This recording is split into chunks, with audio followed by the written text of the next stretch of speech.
day entraîné. non kii moom tiit naa ko ak sama caméraman yi. yàgg mi. non day entraîné. foo koy gis muy entraîné. ñoo bokk terrain bu ñuy entraîné. ban terrain ngeen di entraîné. terrain ISEC. waaw. ok yow Grand Dakar ngay jógee moom Liberté 4 lay. Liberté 4 lay jógee ñuy daje foofu di entraîné. mais bu baax lay entraîné. day liggéey bu baax. non saa yi bu ngeen andee di taw la fi bàyyi de. non moom mënuma raw man moom li may entraîné attanu ko lu leer laa la wax. ah Babacar bàyyi ma nag yow tamit. Matar li ma la wax non kii bo non billaay man coach su laa yor de. wóor na yàlla man de coach laa yor waaye kii dama fiy bàyyi. ah kon de war ngaa xool sa bopp Matar kooku mooy Matar Mbaye ah. kon mbokk yi ñu suivre ci Leewtoo TV rek ni ngeen ko xamee nag fii ñu taxaw ñu ngi biir Maris li ñu feen di lenn la combat 3e combat lañ leen wax Lac de Guiers numéro 2 le penseur du Waalo doomu Géejawaay doomu Waalo moo war a jàkkaarloo kan Eumeu Sène le roi des arènes l'homme de taille si nga borom Pikine muy combat boo xam ne ñetteelu yoon a ngi ni ñu di ko tëgg li ci doy waar nag promoteur bi ko tëgg benn tëgg ko ñaar moo koy tëggaat ñett kon yàlla na yegg ak jàmm muy suñu papa Gaston Mbengue su ngeen gisee lii ngeen di seen ne defe naa ne la ñu war ñaari mbir yi war a daje léegi du yàgg maar su ma jumulee leen père Gaston woo waaw mu mel ni kon daal oto bii taxaw maanaam seeru Lac de Guiers numéro 2 moo ci nekk mooy suñu papa Mohamed Ali moo ko yàgg engagé nag waaw combat yu bëri engagé nag surtout yu mujjee yëpp mu ngi koy engagé père Ali ngongu toog yore kurusam di ñaan am naa tàkkusaan ji faaw nga ñaan pël bu rafet Lac de Guiers de Eumeu Sène arbitre soufflé na ñu ngay xeex ñu ngay bëri c'est que bi yoon li ma ci naqari jël bi du gaaw te jël bi dina rëy. moom dañoo xaw a tolloo sax. yàgg maa ngi ko gën a xees. gën a xees maa ngi. man na ñu may jaawale Babacar waaw man mi dafa ñu ne buur géwél. nga ni waaw jaajëf waay. waaw noonu la lu bokk nuroo Babacar. waaw ngom ji nga sant rek ko xaw a yam. waaw Babacar ngom nag ngom sant yi dàq ci réew mi la bokk. doo ko changé. waaw xanaa comme madame Diouf la sant da ma def ko buur Diouf. ku ci sant Diouf ci ñoom ñaar. keneen. te nga sant Diouf. non sant te mooy aaw. mooy première dame. waaye man sama tene ngom la sant tamit may wax ngomee ni dara. waaw gis nga xaw kon man ndax ngom laa sant. santal ngom Babacar. loolooy leer maa ngi lay bëgg. nuyu naa la Babacar. am nga afiya. maa ngi sant Cheikhul Khadim tey sant Serigne Mbacke Madina bu wér. ak di ko yaakaar addina ak alaxira. Serigne Mbacke borom Madina. wallahi ndeysaan borom amri bil amri. yàlla yokk leer taaf ñu si barke. amiin barke mais buur mu mel ni lamb ji li ma lay jëkk laaj sax ni mu yënguutee ak coow Gaston Mbengue ñëw bruit bi commencé ti. Gaston c'est werante wi métti xëccoo bi. Gaston c'est le war ta wax lii war ta wax la. mais Gaston bi nga ko xamee ci lamb ba tey mos naa changé vocabulaire. man moo tax ma lay laaj.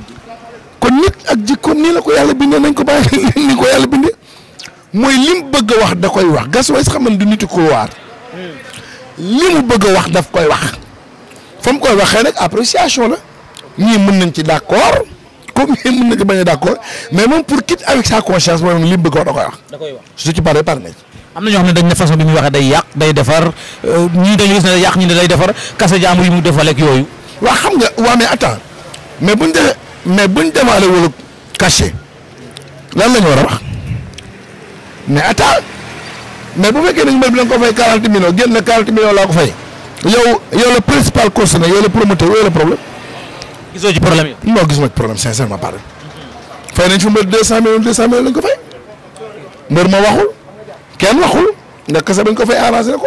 combat bi mu indiwaat muy 3e fois loo ci gis. Eumeu Sène Lac. waa ñetteelu dajale dama wax ni sax bii mooy revanche bi combat bi dafa am ñaari taxawaay ci Lac 2 ñaar benn bi taxawaayu clarification la mooy 2e fois ba ñu dajee biñ ko daanee dafa jóg daw ci arbitre ne daanuñu ma ñu yóbbu ko VAR ne ko teg nga hanche kon jàppul ni ba tey daan na ci conscience seen premier daje ba dañoo xeex ba saat bi ñëpp jóg waaw kon nag bii confirmation la war a doon ci Eumeu Sène clarification la war a doon ci Lac de Guiers waaw.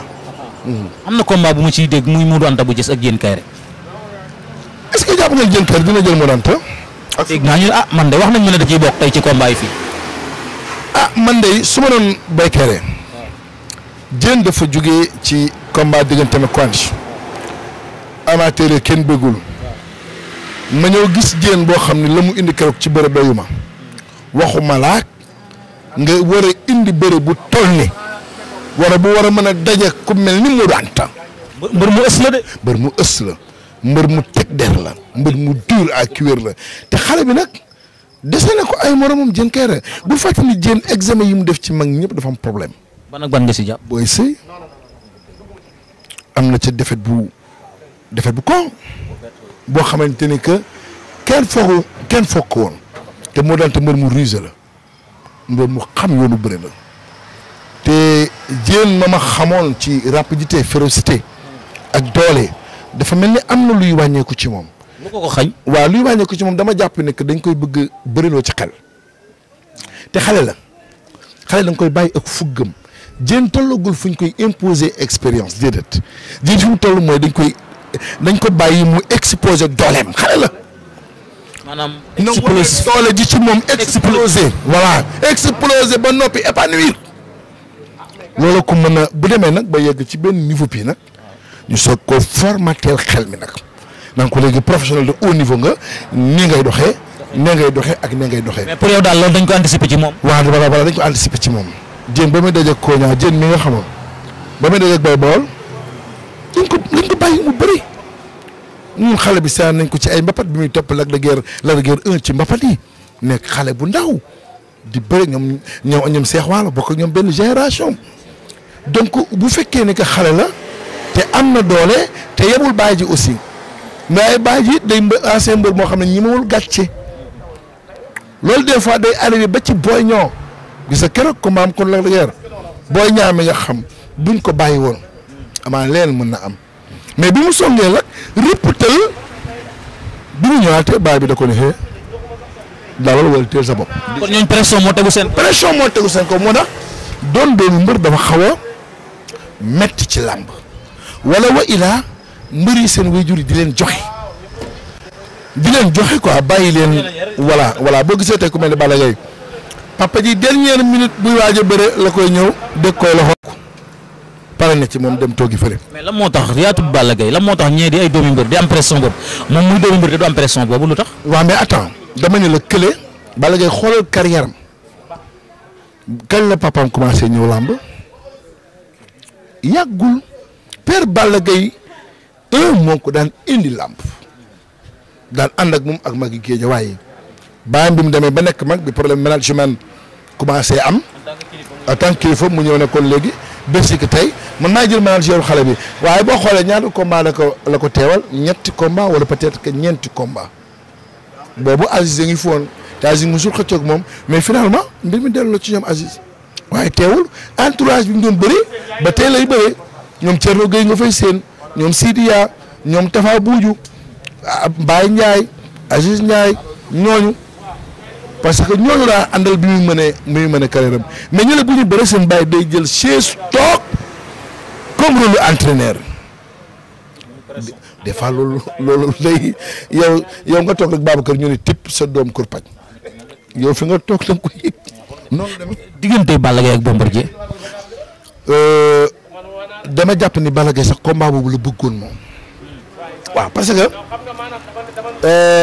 bi ko Bombardier di daan dafa fekk mu doon roi des arènes bés tàq Bombardier daan ko avec la manière Balla nekk ko ba may daan damaa feebaroon Bombardier nag ko dinaa xaar ba nga wér te Balla it am fu mu jëm waaye jàpp ni balaa mu fay yegg fokk mu leeral lii moo tax man la gaañi ba ñu clignoté ci guri maanaam ci Gris Bordeaux Babacar newoon naa dañu clignoté gauche droite waaye Bombardier leen gënal waaye Bombardier nee na ko bii woon dama lay lekk keroog dégg nga lim ko wax nee na ko bii woon duma lu duma dama lay coop Bombardier nga wax borom guddi mbuuru waaye cukkuli lay dajal Babacar ay Babacar cukkuli. waaw luy cukkuli. Babacar cukkuli mooy cukkuli Njaajaan Njaay waaw Njiglaan Sere Njaajaan Njaay cukkuli googu fa man buri aboot bërëm teen a njëme Alex Sénébou foofu laa ko jëlee Balla Gaye cukkuli Bombardier il est le lutteur le plus redoutable de l'arène loolu ñëpp d'accord nañ ci Babacar waaye ki mooy dajal xaarkat la piégeur la da lay piège taxaw dégg naa fit woon nag moom nga ju tojul bopp ba ci fit moom Bombardier dégg naa ñu koy wax Bombardier Balla Gaye bu ñu échangé te ay coups luy am waaw loolu doy na waar de buur man kay loolu yow yaa koy laaj keroog waa Albert Royer dinañu indi ambulance waa Philippe Maguilène Senghor dinañu indi ambulance waa Sétéro dinañu indi ambulance waa Fann dinañu indi ambulance waa principal dinañu indi ambulance waa Dantec dinañu indi ambulance du wóor di buur Bombardier ak Balla Gaye mu jokkaloo ay kurpañ luy am di nga ci gis ba ñu buur di nga ci gis R4 bu teppeeku mbaa bët bu toj cukkurul dellu gannaaw waaye est-ce que bomb dina dóor yoon est-ce que dina dóor lu tax taq ci ripp dafii la fekkoon loolu daa amoon na loxo yi jugoon na est-ce que bomb mën nañ ko def man xaw ma de dama ni est-ce que taq ci ripp daal fii la fekk yow Babacar Lirou Diane dina ne moom bi yoon moom bomb yam na problème xam nga Lirou Lirou c'est un faiseur de malin Babacar faiseur de malin boobu rëy mais dóor kat la Lirou day dóor Babacar Lirou Diane fan yële ci ginnaaw jékki-jékku fi créé fi coowul dañ maa sàcc Lirou Diane boobu kan ci yéen Babacar moo mën a joxe firnde wàcc yàlla ak ñoom tamit Lirou dañ koo sàcc. Lirou ne ma man dañ maa sàcc. boobu ñoom moo géet la doon dóor ak ñoom Pape Mama Fall li mu encaissé ci sàccam googu. li ngay wax rëy na de. darajee yonti yàlla Moussa li mu encaissé laa wax ci sàccam googu mat na 4 millions. Lirou Diane c'est un voyou. Modou Diouf Lirou Diane c'est un voyou tekkatu xel la il est intelligent yi muy wax sàccuñu ko de kon day wax ay doom la Babacar daa jóge Amérique ñëw yorum xaalis te rus naa wax jabar ji ne ko yoruma xaalis léegi foog mu tegi fem daa fem noonu mais kaay maar lool ñëpp di nuyu d'abord presse bi ci ñëw bi ngeen ñëw massivement wuy si mbirum làmb comme yéen lu ngeen nettali rek ngeen di wut defe naa ni tey am ngeen lu ngeen nettali ndax ñeenti champion yi fi nekk di nuyu Mohamed Ali mi nga xam ni mooy doyen bi tey di nuyu Kayre di nuyu vraiment Masata di nuyu Lañang di nuyu Lac de Guiers numéro 2 ak Eumeu Sène Diène Kayre ak Modou Anta affaire bi forek la benn coow mosu fi am histoire mosu fi am yéen kay yéen a bëgg a indi histoire ak i coow ak di laaj lu leen warul laaj mais coow amu fi nit ak doomam su leen neexee ñu defante lu leen neex la ngeen di defante ak seen i waa kër kenn yëgu ko donc benn jàmm rek a fi am xuloo mosu fi am Lac de Guiers sama doom la Eumeu Sène sama doom la jàmm rek laa am ak ñoom tey nan ñaan yàlla rek ñu egg ca bis ya mbër yi ñu nu boole ñëpp mu nekk ndamu Sénégal nekk ndamu làmb mbër yi ñoom ñeent ñëpp ñoom ndam parce que daan ak daanu ñoo ànd ki daan ak ki daanu yëpp ndam la l'essentiel bu kenn décevoir kenn may gërëm aussi nag maître Alassane Cissé ki nga xam ni mooy sama avocat di avocat mbër yëpp nag parce que mbër mu am problème it wala nga war a taxaw fenn dana ñëw taxaw la kon avocat làmb la donc yéen ñëpp it Alassane ma lay dénk njabootu làmb yëpp donc fii nekkunu fii vraiment dañu ñëw rek pour liggéey pour defar Sénégal pour yokk sunu joxe sunu participation ci relance su feebar bii fi nekk nga xam ne ñëpp juróom-ñaari weer a ngi nii kenn amul la nga amoon liggéey jafe na kenn mënatu la lijjanti dara feebar baa ngi bëgg a jeex yàlla na ko fi yàlla jële relance bii nga xam ni le chef de l'État moom la woote woo ko baykat yi woo ko sàmmkat yi woo ko tëggkatu làmb yi woo ko mécaniciens yeeg ñëpp ñun ñëpp ñu ànd ba nga xam ni ñun ñëpp ay àndandoo defar mbir mi ñëpp fàtte li fi passé li nit ñëpp amoon ñu dellu amaat ko wala ñu am lu ko donc loolu rek la comme nag dafa guddi ci fii liggéeyukaay la ñoo Malick nga ñëw rek patee affaire yi vraiment parce que am na yeneen i phase lu ne des na lii pour dëggal présentation la rek pour nit ñi dut yéeg yooyu jeex kenn bañatee xalaat dara luy defar nañuy xalaat luy defar rek ba egg ca bis yo jërëjëf. léegi nag xam ngeen ni Gaston dafa am ci keppaaram ku nga xam ne moom jinaxi làmb laa ko tudde ndax fu ne ma nga fa tey combinaison bu dul combinaison jinne mën na ko génne muy Abdoulahat Ndiaye moom mooy cheville ouvrière moo nekk di jàppale Père Gaston parce que xam ne ni Gaston ak ay activité am bari na lu nga xam ne du ko mën a sax dox waaye tey Abdoulahat moo koy jàppale laat ñu bàyyi la très rapidement ci ñaari combinaison yi nga xam ne moom la ñuy présenté tey ak Père Gaston balaa ñuy ñëw nag ci mbër yi waxtaan ak ñoom. toogal noonu gars yi ñëw wala nga ñëw ni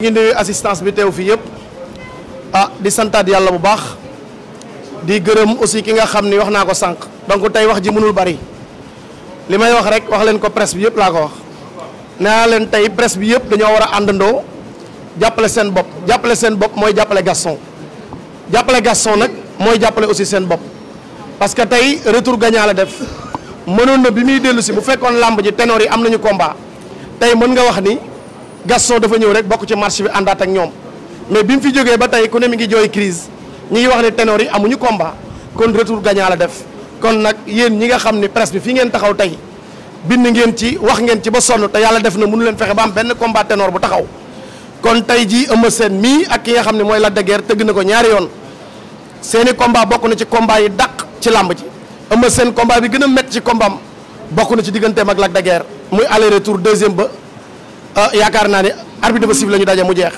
kon damay ñaan rek ngeen jàppalewaat Gaston bu baax Modou Anta ak ki nga xamante ni mooy Diène Kaïré combat des espoirs la ku nekk bëggoon na ko am na ñu bëggoon ko tëgg bari na lool waaye Gaston la ko yàlla séddee am na ay surprise yu am ci biir am na lu muy waaj lu bari waxu leen ko donc wax bi tey ak commencement bi yëpp di gërëm Masata Mële ci ay jéegoom ak ñi mel ni moom Kaïré yéen ñëpp ñu ngi leen di gërëm di leen sant waaye daal li may wax ci commencement ba fin mooy yéen la presse ñaanal leen Gaston jàppale leen ko yéen mbër yi mag yi ci kaw muy Lac de Guiers muy Eumeu Sène ñu ngi leen di jaajëfal parce que lu yokk lamb rek la ñu bëggoon te def ngeen ko ñu ngi jéggalu bu baax di gërëm waa Sénégal di ñaanal Gaston bu baax merci.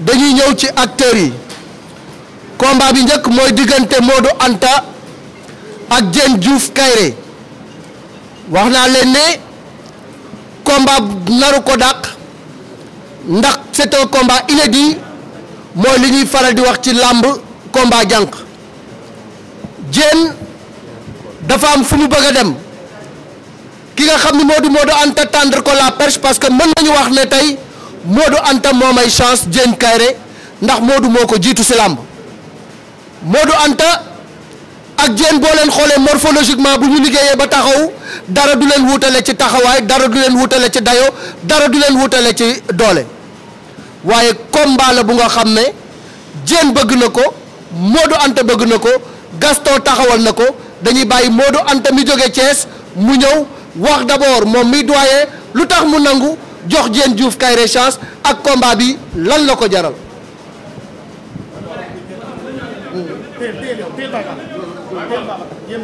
wala da ngeen di pousse nii Diène ñëwal nii bàyyi tey yàlla rek di julli ci yonent bi di sant sumay ñaari waajur di sant suma sëriñ maam Saliou mu sëriñ Cheikh Ngounda Fall di nuyu tamit ñi teew ci salle bi yëpp di nuyu sunu papa yi fi nekk ku ci mel ni père Mohamed Ali ak père xam nga di nuyu tamit sunu papa yi nekk ci salle bi yëpp ku ci mel ni père Mohamed Ali père Boy Kaïré ak ñi nga xamante ni xam nga xaw ma seen tur quoi di jégalu bu baax a baax di nuyu tamit promoteur bi di nuyu sama adversaire Diène waay.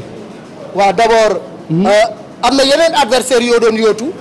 nit ñi di xalaat yeneen combat ci yow nga jël Diène Diouf Kaïré lu ko waral. waaw mooy comme li ma waxoon sànq ci biti rek nee naa ko amul li la gënal am li fi sës comprendre nga man Diène bokkuloon sumay adversaire yoo xamante ni choisiroon naa pour su ma amee lu ma gënal pour bëre ak ñoom xam nga li may expliquer am na ñu fi nekkoon amuñu woon combat laajoon naa leen mais yàlla dogal na suma combat ak ñoom taxawul tey nag suma combat ak Diène moom moo taxaw kon xam nga dañuy sant yàlla baax di ñaan tamit xam nga suñu borom yóbbu ñu ci bis bi ak jaamu yàlla meñ dam incha allahu rabi. combat bi ndax amul loo ciy tiit ndax xam nga Diène bu baax a baax. non Diène xam naa ko nii rek comme ni ma ko xamee ci làmb rek wax dëgg yàlla muy bëre tamit ma di ko seetaan loolu rek laa xam ci moom mais xam naa ne tamit champion la daal dama koy ñaanal wér rek xam nga di ko xamal ne tamit am na combat daal waaw na góorgóorlu bu baax a baax a baax. lu tax am na combat. non dama xam ne am na combat rek yàlla xam na ne am na combat. parce que tamit xam nga waaw combat bëggoon na ko mais yàlla dogal na ko kon am na combat na jàpp ni tey ji moom mu ngi doog a am combat ci carrière am loolu moom dama koy teel wax moom mu def ko ci boppam bàyyi ko xel. kon daal du yomb. non du yomb moom bu mu ko sax xalaat. billaay walaay talaay. mbër liggéeyal de yaa ak say mbokk te xam ne am nga combat nag waaw bu bis bu waar bi sifflé billaay foo nekk naa la fekk yàlla xam na loolu. ay ca Diène ñëwal nii. Babacaram wala. gën naa ko bu baax parce que boobu ba léegi mu ngi wax même avant combat bi gis naa ko benn sin mu taxaw waat ne jën mënumaa daan waat ma koy xamal ne sama yàlla mi ñu tiim xam na ne loolu mu def ci boppam day nax boppam yàlla xam na ne day nax boppam du ci bëre du ci xeex du ci lenn lépp lu mu ci indi maa ko gën a nekk xale maa ko gën a bëgg te combat bi cin buy baax la amul ruq bu sedd man ak moom man ak moo danta waaw man ak moo jox naa ko cër bu mat sëkk mais si biir géew bi man ak moom yàlla nañ ci yàlla yóbbu. nee na yaa say mbokk ngeen liggéey am nga combat. nee na yaa ngi soog a am combat. jarul wax man bii mooy sama loolu laa jàpp de parce que catégorie bi dama fi yàgg rêvé dugg waaw may bëreeg samay morom daan leen ñoom ñëpp xam nga waaw yàlla def nag moom moo ma tëjil bunt bi dama ko ci sant di ko ci gërëm. bi examen la. carrément voilà examen la te incha allah dama siy jàll du moo danta bii moo may téye affaire bi du wax liggéey la jëf bu jour ba ñu ñëw maak moom jëflante amul lenn lu may arrière pensé ci moom. respecté naa ko trop nag mais dama koy wax loolu pour mu def ko ci boppam ku ko ne yaa mën jën mu ngi lay nax jërëjëf. loolu de leer na combat bi neex na ba pare jóg leen joxante loxo fii ci kanamu caméraman yi combat baa ngoog. yaa ngi may peese di ma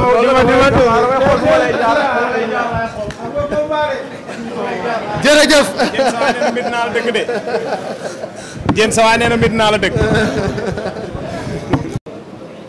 yàlla dogal na Gaston Mbengue mi il y a 10 ans moo leen njëkkoon a boole ci li ñu tudde woon le challenge orange keroog dañoo bëre ba arène bépp doyal stade bi kenn bëggul woon kenn yóbbu ndam ndax jom jañu ca wone ak fulla ja ak fayda ja nekkoon combat bu nga xam ne man mii toog maa ko doon reporté sur la RTS Moustapha Gueye nekkoon sama consultant keroog dafa kontaan ba tëb ni lii mooy combat lii mooy combat ndax ñaari mbëri la ñu amoon yépp lañu joxe ci combat boobu acte 2 bi ñu ñëwaat ci Eumeu Sène am ndam ci ki nga xam ne moo di Lac de Guiers numéro 2 ñii ni da koo nax mu ni da koo gitaar bii yoon nag nan la nar a demee ci acte 3 bi ndaxte keroog bi nga xamante ni combat bi jeex na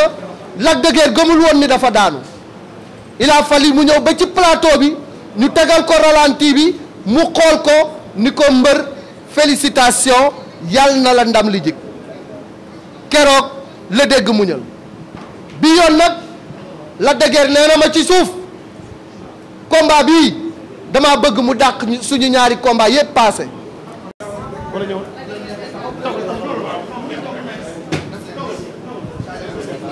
voilà yow acci ñëwal da ngay décaler pour la presse ngeen ci ñaari ponk ok ñaari ponk waaw d'accord ayca d'abord Lac de Guiers numéro 2 combat bi mooy sa 3e confrontation ak ki nga xam ne moo di Eumeu Sène ñu leen si ñaanal yàlla may leen wér ak fekke ak tal bés ba kenn bañ a manqué waaye kenn bañ a manqué. maa ngi leen sant di leen gërëm di nuyu képp koo xam ne amateur lamb nga di nuyu sama papa père Ali di nuyu père sama papa Kayre maa ngi koy ziar bu baax a baax sama papa Massata maa ngi koy ziar di ko ñaanal yàlla yàlla dafa ko jàmm di nuyu suñu papa Gaston parce que dëgg na loo xamante ne tey moom lii laa gënoon soxla sama lamb waaw parce que tey nekk na lamb boo xamante ne lamb bu ma fonk la lamb bu ma jox cër lamb bu ma respecté lamb bu ma fonk nag teg ci lu tax nga fonk lamb bi. waaw parce que Eumeu Sène dañoo bëre ñaari yoon benn bi ñu match nul benn bi mu daan ma ñu war a bëre 3e fois sànq jot naa cee wax ci journal yi nekk ci biir journaliste yi wax naa leen ba mu may daan bee tout tànk laa mu nax ma ba daan ma ma ne ko bii nag xale màgg na te ci kàttanu yàlla dañuy dem jëlee lu ñu moom incha allah bu neexee yàlla combat bi safara lañ ciy xaar lu dàq premier acte ba moom lañ ciy xaar loolu ci yow la dépendre wala ci Eumeu la dépendre. waaw premier acte bi boo xoolee combat bi métti woon na trop ba ñu doon seetaan lamb ji stade jour boobu seen xol sedd na. deuxième acte bi ñu war ko biisaat ma ak moom bañ ko waree biisaat nag mu jaay ma xelu mag daan ma ci j'espère que bii baa du ma jéem a jaayaat xelu mag dañ koy jéem a biisaat bu comme bu njëkk ba wala bu raw bu njëkk ba rek. bu la jaayee xelu mag ndax doo ko jaay doolee xale. waaw noonu la nag lamb noonu la mag a xale la rek te incha allah ci kàttanu yàlla barki Serigne Ba bëgg ci kàttanu yàlla même ndam. ah ci kàttanu yàlla. tipp tipp rek la wax. waaw du tipp tipp de. bind la du tipp tipp. waaw bind nekk suma tànk du tipp tipp. waaw du waaye tipp tipp. bind moo nekk suma tànk. yan baas mooy kan. bind la rek yegg ci rek. man nee na tipp yi ci suufu tànk mi ngi sa suufu tànk doom. ma sama tànk loolu judduwaale ci man bind la du tipp tipp moo ko pour mu gën a leer. voilà noonu laa judduwaale ay bind la mais du tipp tipp. yan baas mooy kan d'accord yaan suma xarit la. waaw non du keesoo mën a rëccee mun naa simu sama tànk wan la ko léegi loolu dara yaan suma xarit la parce que suma benn paa doomam la suma xarit la rek maa ngi ko yóbbu ci làmb benn yoon laa ko yóbbu ci làmb à part loolu ñëwaatul sama combat loolu kese la gisaatuma leneen na xëy na fausse information la jot maanaam rek yow mbër yi moom yaa ma gën a am. acca wax mbër la. acca wooteel. voilà non man woote naa pare ñu may woo naa leen ba pare. jërëjëf merci sant yàlla bu baax nag. di julli ci yonent bi di gërëm samay ñaari waajur yu mag.